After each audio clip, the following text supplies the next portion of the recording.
वला यहज़ुनका क़ौलुहुम, तो ए नबी इनकी बातें आपको गमनाक न करे।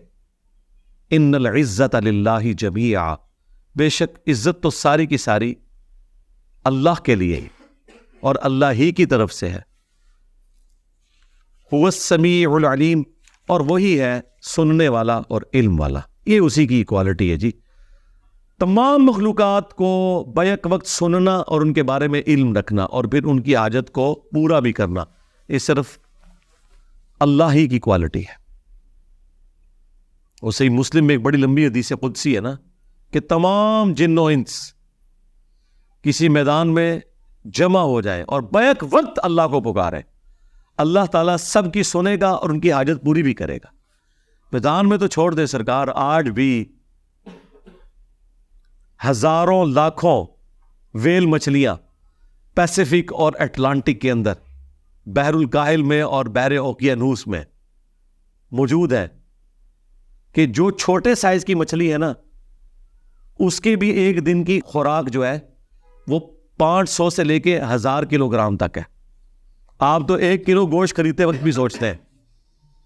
दुनिया में लाखों वेल मछलियों का रोजाना लाखों टन गोश्त कौन पूरा कर रहा है?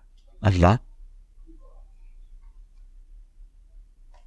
अटलांटिक में और पैसिफिक ओशन के अंदर इतनी बड़ी बड़ी वेल मछली है कि उनका साइज अफ्रीका के 11 हाथियों के बराबर। 11 हथनियां, हथनी जरा बड़ी होती है, 11 हथनियां हो ना अफ्रीका की, 11 एक वेल मछली बनती है। इतनी बड़ी बड़ी वेल मछली है, वो खाती कितना होगी?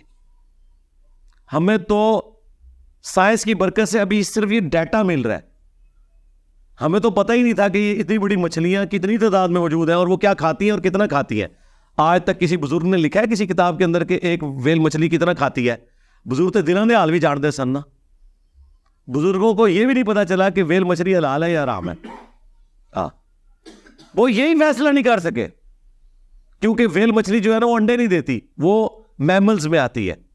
तो फिका हनफी वाले इसे हलाल नहीं समझते, वो कहते हैं मछली आई नहीं है।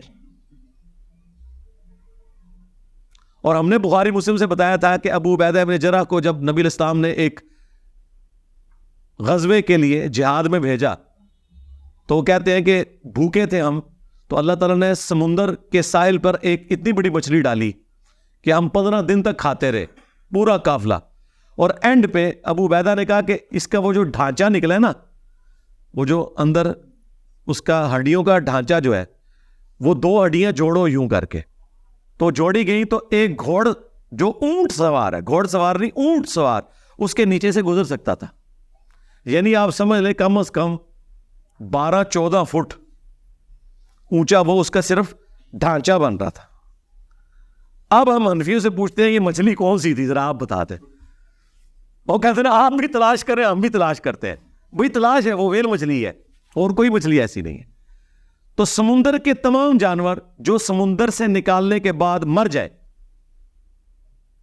वो समुद्री जानवर है, और कुरान की रूह से समुंदर का जानवर, पानी का जानवर आपके लिए हलाल है। कछुआ बाहर निकल के नहीं मरता, हराम है। सांप बाहर निकल के नहीं मरता, हराम है। हां, मछली बाहर निकल के मर जाती है। वेल मछली शायद मरते हुए 1.5 घंटा ले, क्योंकि वो 1.5 घंटे तक तो सांस के बगैर भी रह सकती है। अच्छा, इसी तरीके से केकड़े वो कई घंटे निकाल जाते हैं लेकिन अल्टीमेटली वो भी मर जाते हैं। झींगा मछली, अक्सर लोग पूछ रहे होते हैं भी मछली है, फौरन मरना जरूरी नहीं है।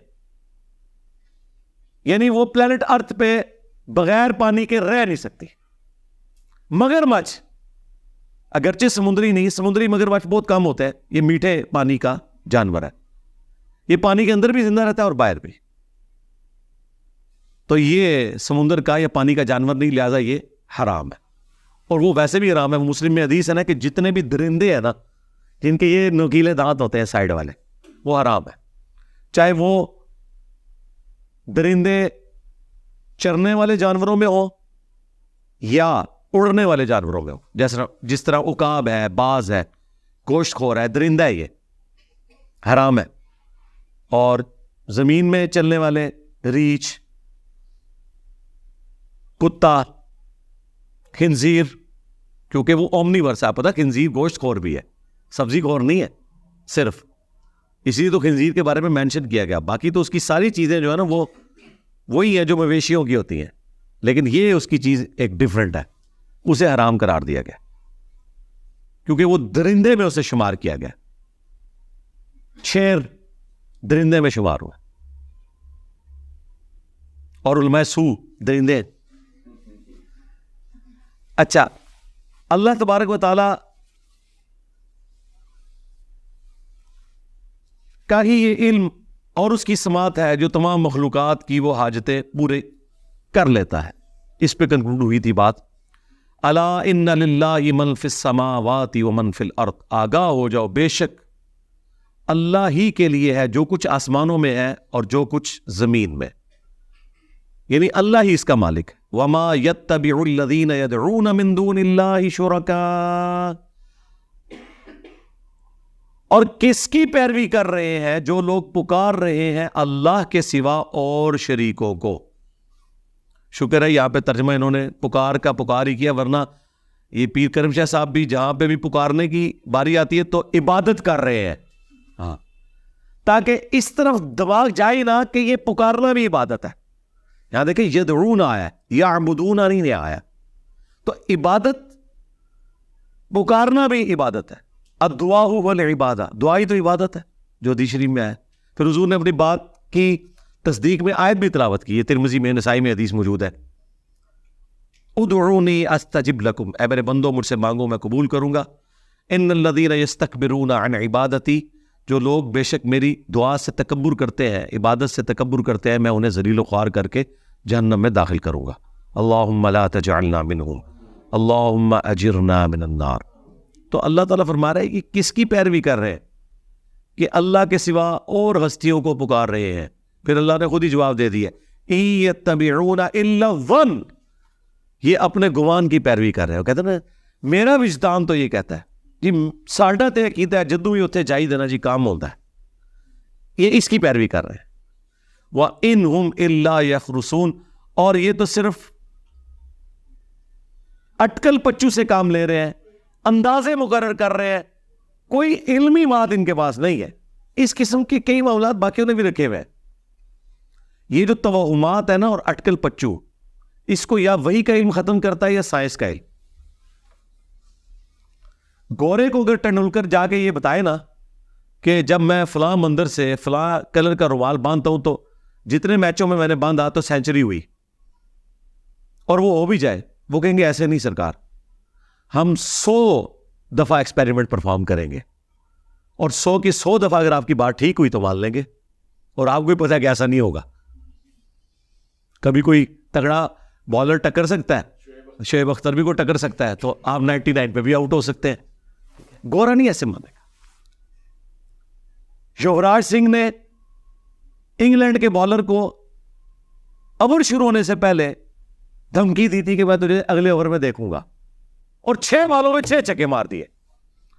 अब युवराज सिंह इसे अपने मजहब के साथ जोड़े और कहे कि देखा मेरे मजहब के हक होने की दलील है कि मैंने धमकी दी और फास्ट बॉलर को, जो आज तक किसी ने भी नहीं मारे थे 6 छक्के, अभी तक जितने लगे थे स्पिनर्स को लगे थे, 6 के 6 बॉलों पे 6 छक्के मारे, ये मेरे हक पे होने की दलील है। तो गोरे कह गया ना, इस तरह नहीं सरकार, हम 100 दफा आपकी धमकी लेंगे, 100 दफा 200 मुख्तलिफ बॉलर आपको 6 बॉलें कराएंगे, और अगर 100 के 100 दफा ये 6 छक्के हो गए तो आपकी बात ठीक है। स्टैटिस्टिकल डाटा लेंगे। ये लोग 1-2 वाकयात को पकड़ के उसे किसी की बुजुर्गी क्लेम कर देते हैं। ओ जी आज नीयत सी खीर खाने दी, अग्गू पीर साहब को गए तो ले आके खीर ही उन्होंने रखी। सरकार हमारे स्टूडेंट के साथ कई दफा ऐसा हो चुका है, उनके साथ हमने यही कुछ किया है, मुझे तो पता भी नहीं है, तो अब मैं उसको करामत बना के पेश करना शुरू कर दूंगा। हाँ 100 दफा वो नियत करके आए खीर की, तो हो सकता है 3 दफा ही मिले उन्हें। हाँ 100 दफा अगर समोसे की नियत करके आए और बीच में रमजान का महीना ना आता हो तो 100 के 100 दफा इंशाल्लाह आपको समोसा मिलेगा। तो ये करामत फिर भी मेरी नहीं होगी, ये आपकी करामत होगी कि आपने चीज नियत ठीक की हुई है, क्योंकि आपको ये पता था कि ये होना है। और आजकल ये सीसीटीवी कैमरा, अगर आप सोचें ऐसी जगह पे हो जहां लोग नहीं जानते, वहाँ तो सारे वलीउल्लाह होना क्लेम करेंगे। कोई बंदा दूर कहीं बैठा हुआ है और उसने कैमरा लगाया है और वो बुजुर्ग आने से पहले ही बता दे कि तू उत्ते खलोता फलाने तो गप्पा पे मारता सा है, तो उन्होंने तो वली मान लेना उसको।